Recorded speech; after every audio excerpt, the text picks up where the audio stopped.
আসসালামু আলাইকুম প্রিয় উলাফগঞ্জবাসী, আশা করি আপনারা হল ভালো আছেন। তো আপনারা জানেন বিগত 2 মাস আগে আমার ছোটো ভাই জসিমউদ্দিন রনিরে গোলাপগঞ্জ কদম গাছের তলে চাকুদি ফাড়াইয়া মারা হয়েছে। আমার ভাইয়ের বড়োর বাগরছেন মারিয়া আস্থা বাংলাদেশের মানুষে দেখছেন।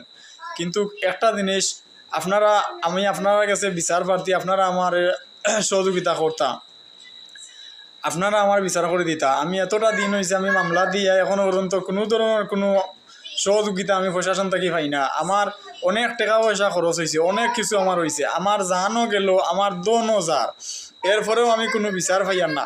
কোন দেশে বাস করি আর একটু তো আপনারা আমার দয়া ধর্ম করিয়া আমার ভিডিওটা আপনারা শেয়ার করে দিবা, মিডিয়া বায়ান্তরে করি। আর আপনারা আমার একটু তো আগেও সহযোগিতা করতেন, এখনও সহযোগিতা করতা, দেশের জনগণে আমার সহযোগিতা করতা। আমার আমার বাইরেও মারা হয়েছে, আমার অনেক টাকা পয়সাও খরচ, আমি অনেক টাকা পয়সাও আমি খরচ করি। আর কিন্তু আমার দনও গেল, আমার জানও গেল, এর বাদে কিন্তু আমি কোনো বিচারও পাইয়ার না, কুন্তা না।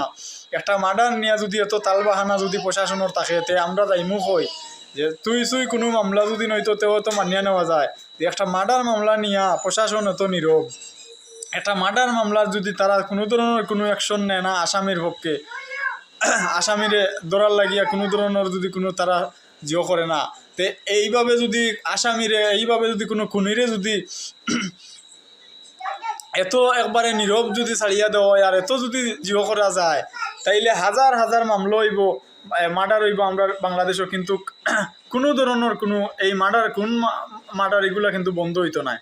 তো আমি বারবার জোড়াত অনুরোধ করি, আমি গোলাপগঞ্জ থানার পুলিশ প্রশাসন সঙ্গে আমি কইয়ার যে আপনারা আমার বাইর কোনোর মামলার আসামিটারে আপনারা যত তড়িৎ গতিতে তাড়াতাড়ি সম্ভব হয় দরকা, আল্লাহর বাদী চাইয়া আপনারা আমার উপযুক্ত বিচারটা করে দেখা। আপনারা আজকে এতটা দিন হয়েছে কিন্তু আসামিটা ধরেন না, আপনারা কিতা লাগে ধরেন না আমি জানি না, কিতা লাগে আপনারা ধরেন নাই কেন। কোনো আমি আপনার কাছ থেকে কোনো ধরনের সহযোগিতা আমি পাইয়ার না। আমার আপনারা হুদা হয়রানি করা, আমার অনেক টাকা পয়সা খরচ হয়, আমার বাইরের জানটাও গেল, আমার অনেক টাকা পয়সাও আমি খরচ করলাম, কিন্তু আমি খানও খরচ করলাম, আমার চাইরানা পয়সার এখনও পর্যন্ত কোনো আমি জিও পাইলাম না আপনার কাছ থেকে। তো আমি বারবার আপনারা অনুরোধ করিয়া কইয়ার আপনারা আসামিটারে দরিয়া আইনর আয়তা আনকা, আমি যেন আমার বাইর কোনোর উপযুক্ত বিচার আমি পাই। আস্থা বাংলাদেশের মানুষে দেখছেন এই কুনি রাজু প্রকাশ্যে লাইভও আইছে, বিভিন্ন অ্যাপসের মাধ্যমে অনেক কিছু দেখছেন, বাংলাদেশের মানুষে স্বীকারোক্তি অনেক কিছু হয়েছে। কিন্তু এরপরে কিতার লাগি আপনারা এত নীরব, আপনারা তারে ধরেন না। প্রশাসন চাইলে কিতা না পারে 24 ঘন্টার ভিতরে চাইলে আসামি ধরতে পারে, কিন্তু আজকে এতটা দিন হইল কিতার লাগি আপনারা আসামি এখনো পর্যন্ত ধরলা না। আমি জোড়াত করে কই আর আপনারা যেন আসামি যত তাড়াতাড়ি সম্ভব আপনারা আসামিটা যেন ধরেন। আমার দেশের জনগণে একটু তার সহযোগিতা